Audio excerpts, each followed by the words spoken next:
এই বাংলাদেশে যারাই ক্ষমতায় আসার পরে স্বৈরাচার হওয়ার চেষ্টা করে তাদের প্রথম পদক্ষেপ শুরু হয় ছাত্র শিবিরকে আক্রমণ করার মধ্য দিয়ে।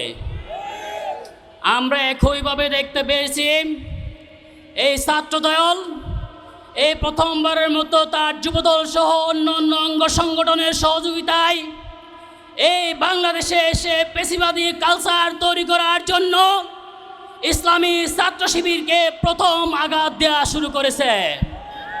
সেজন্য আমরা বলতে চাই, প্রশাসনের যারা এখন ছাত্রদলকে আশ্রয় প্রশ্রয় দিচ্ছেন, সম্মানিত মিডিয়ার বাইরে বন্ধুরা, আপনারা যারা নিয়ন্ত্রিত শব্দ চয়ন করছেন, হেডলাইনের মাধ্যমে আসল দোষীদেরকে আপনারা পিছনে রাখছেন, জনগণের আড়ালে রাখছেন, খুব শীঘ্রই এই ছাত্রদল আপনাদের গাড়ির উপর সওয়ার হবে। সংগ্রামে উপস্থিতি, আমরা চট্টগ্রামের রাজপথের আন্দোলনে 2023 সাল, 24 সাল, 2018 সালের কোটা সংস্কার আন্দোলন সহ সকল আন্দোলনে আমরা দেখেছি ছাত্রদলের রাজনীতি ছিল ব্যানারে যতজন মানুষ দাঁড়ানো যায় ঠিক ততজন মানুষ নেতাকর্মী তাদের ছিল। কিন্তু আমরা এখন দেখতে পাচ্ছি তাদের অগণিত নেতাকর্মী। আমরা প্রশ্ন রাখতে চাই, তোমাদের এত অগণিত নেতাকর্মী কোত্থেকে আসলো? এটা স্পষ্ট প্রতীয়মান হয় এই অগণিত নেতাকর্মীরা হচ্ছে নিষিদ্ধ ছাত্রলীগ এবং বারাটিয়া সন্ত্রাসী।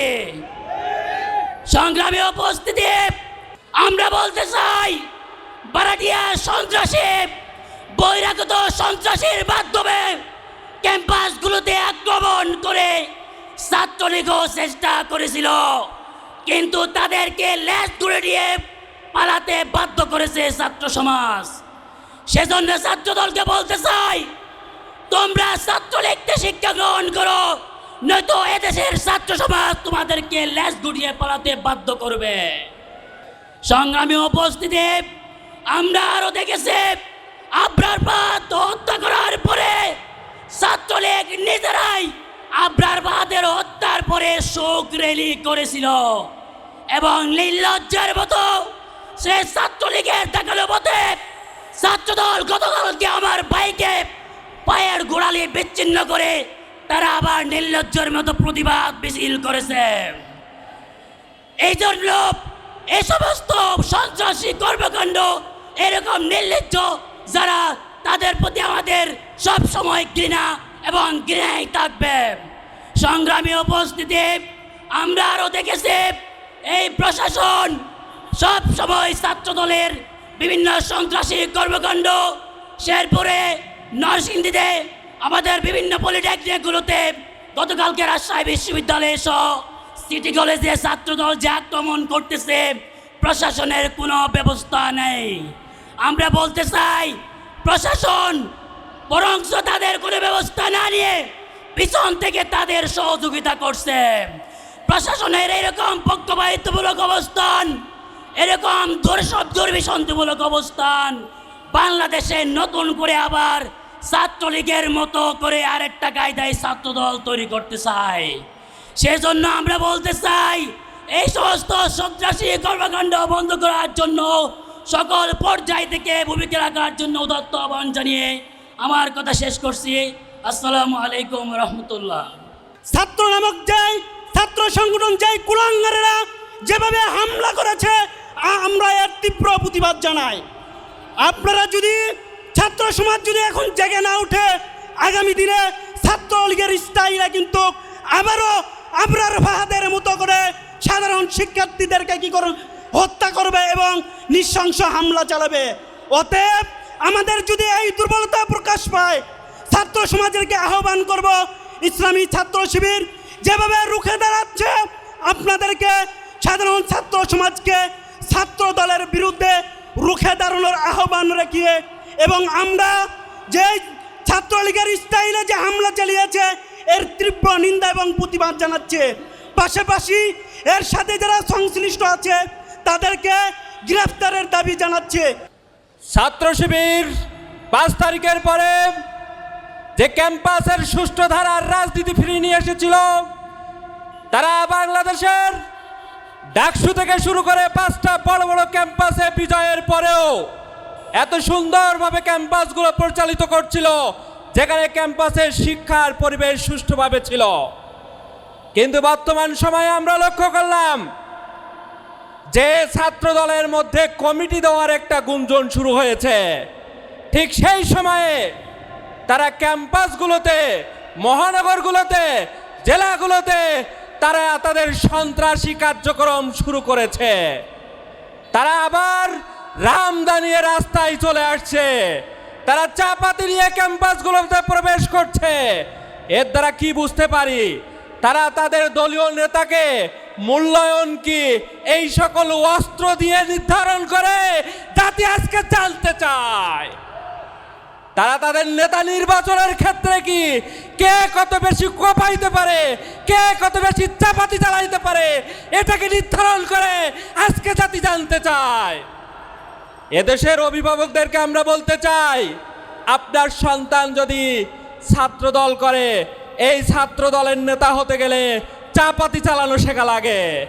আপনার সন্তান যদি ছাত্র দল করে, এই ছাত্র দলের নেতা বনতে গেলে তাদেরকে অস্ত্র চালানোর প্রশিক্ষণ নেওয়া লাগে, তাদেরকে টেন্ডারবাজি করা লাগে, তাদেরকে চাঁদাবাজি করা লাগে, তাদেরকে হল দখল করা লাগে, তাদেরকে ক্যাম্পাসে অস্থিতিশীল পরিবেশ তৈরি করার যোগ্যতা লাগে।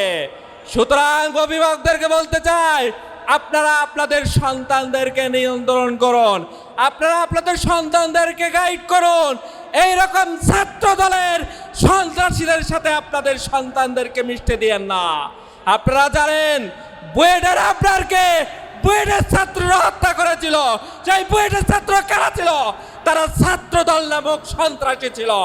কিন্তু ওই ছাত্রগুলো তো ভালো ছিল, তারা তো মেধাবী ছিল, কিন্তু তারা ছাত্রলীগ, এই ছাত্রলীগের আদর্শ গ্রহণ করার কারণে তারা খনিতে রূপান্তরিত হয়েছিল।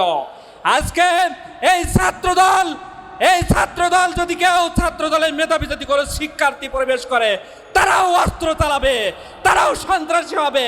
সুতরাং এদের থেকে আপনারা সাবধান হন। আমরা গতকাল দেখলাম সিটি কলেজে সাধারণ শিক্ষার্থীর উপরে, ছাত্র শিবিরের উপরে একদল বস্তির ছেলে যারা চাপাতি নিয়ে হামলা করেছে। আমরা চিন্তা করলাম এই বস্তির ছেলে কোথা থেকে আসলো। তখন মনে পড়লো 2017 সালে 1 জানুয়ারি বেগম জিয়া একটা কথা বলেছিল যে তোমরা ছাত্র দল করো, তোমরা তো মনে হচ্ছে বস্তির ছেলেরা, তোমরা বস্তির ছেলে থেকে আসছো, তোমরা ছাত্ররা। আমার আজকে মনে পড়ছে যে ক্যাম্পাসগুলোতে আসলে যারা এই সাধারণ শিক্ষার্থীর উপরে যারা ছাত্র শিবিরের হামলা করছে, এরা ছাত্ররা, এরা সেই বস্তির ছেলে। আমরা বলতে চাই সেই 17 সালে সেই বস্তির ছেলেরা যারা ছাত্র দল করত, আজকে তারা নেতা হয়েছে। সুতরাং গতকাল আমরা দেখলাম জগন্নাথ বিশ্ববিদ্যালয়ে ছাত্র দলের নেতারা এমনভাবে স্লোগান দিচ্ছে, এটা তো কোনো বিশ্ববিদ্যালয়ের শিক্ষার্থীর স্লোগান হতে পারে না, এটা তো একটা বস্তির ছেলের স্লোগান। সুতরাং আমরা বলতে পারি সেই 17 সালের সেই বস্তির ছেলেগুলা আজকে ছাত্র শিবিরের নেতা বনে গেছে। সুতরাং তারাই আজকে বাংলাদেশে শিক্ষা প্রতিষ্ঠানগুলোতে অস্থিতিশীল পরিবেশ তৈরি করার সৃষ্টি করছে। আমরা বলতে চাই ছাত্র শিবির বসে থাকবে না। ছাত্র শিবির যদি লাঠি নিয়ে দাঁড়িয়ে যায়, তোমরা যত বড় অস্ত্র নিয়ে আসো না কেন, শেখ হাসিনা যেমন পালাতে বাধ্য হয়েছে, তোমরাও তেমন পালাতে বাধ্য হবা। সুতরাং সাবধান হয়ে যাও। যেভাবে আবরার ফাহাদকে শহীদ করে দেওয়ার পর ছাত্রলীগ ঢাকা বিশ্ববিদ্যালয়ে মিছিল বের করেছিল, আমরা দেখছি একই স্টাইলে ছাত্রদলও ঢাকা বিশ্ববিদ্যালয় মিছিল করছে, তাদের উপরে নাকি হামলা হয়েছে। কিন্তু আমরা দেখতে পেলাম আমার ভাই আশরাফুল ইসলামকে যে হামলা করা হয়েছিল, যারা হামলা করেছে তাদের পরিচয় অতি সুস্পষ্টভাবে চলে এসেছে। সোশ্যাল মিডিয়ায় সবার পরিচয় পাওয়া যাচ্ছে, কিন্তু আমার ভুলধারার মিডিয়াতে আমরা দেখতে পেলাম সেই অস্ত্রের ঝনঝনানি সহ তাদের ছবি দেওয়ার পর তাদের পরিচয় দেওয়া হচ্ছে না।